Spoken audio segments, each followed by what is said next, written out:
Ready, start. महोदय, उस जमाने में रेलवे कर्मचारियों को भड़का करके हड़ताल करना और फलस्वरूप एक ऐसी व्यवस्था पैदा करना जिसके कारण बंगाल के पीड़ित लोगों की सहायता न की जा सके, उचित कार्य था।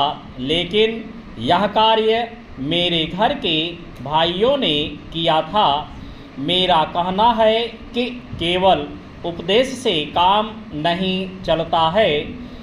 जब ऐसे प्रश्न आएं तो उपदेशात्मक भाषाओं में ही फंसकर न रहा जाए, बल्कि आवश्यकता है कि ऐसे प्रश्नों पर सारे राजनीतिक दल देशहित को ध्यान में रखते हुए संजीदगी से विचार करें और उन सब का हल तलाश करें।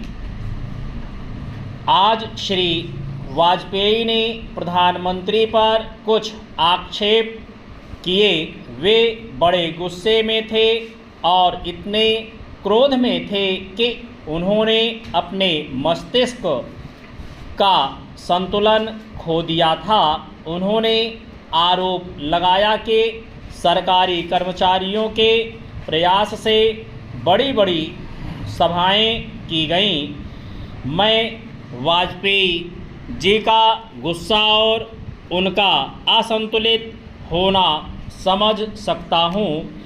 उन्होंने यह भी कहा कि प्रधानमंत्री जी ने इन चुनावों के बीच अपने भाषणों में जनमानस को ऊपर उठाने की तलाश नहीं की, मूलभूत प्रश्नों को देश के सामने रखने की कोशिश नहीं की और आज जो राष्ट्रीय दिक्कतें और परेशानियां हैं उन पर जनता को शिक्षित करने की कोशिश नहीं की।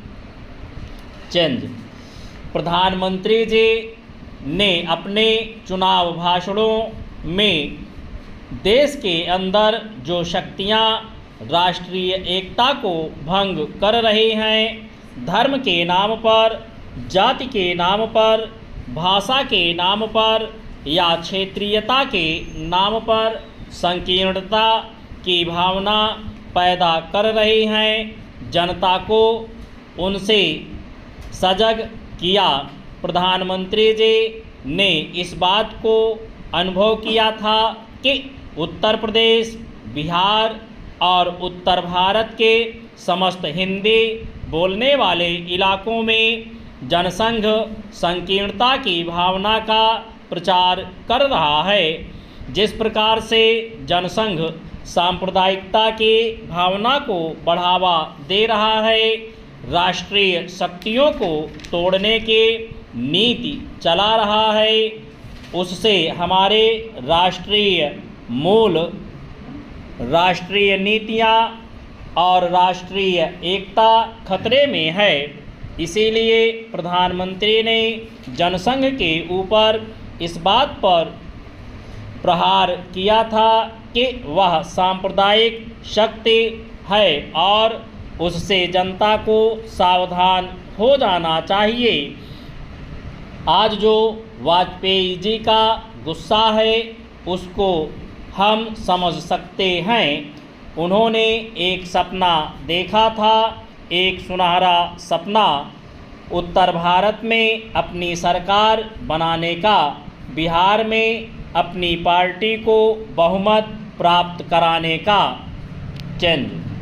महोदय, उस जमाने में रेलवे कर्मचारियों को भड़का करके हड़ताल करना और फलस्वरूप एक ऐसी व्यवस्था पैदा करना जिसके कारण बंगाल के पीड़ित लोगों की सहायता न की जा सके, उचित कार्य था। लेकिन यह कार्य मेरे घर के भाइयों ने किया था।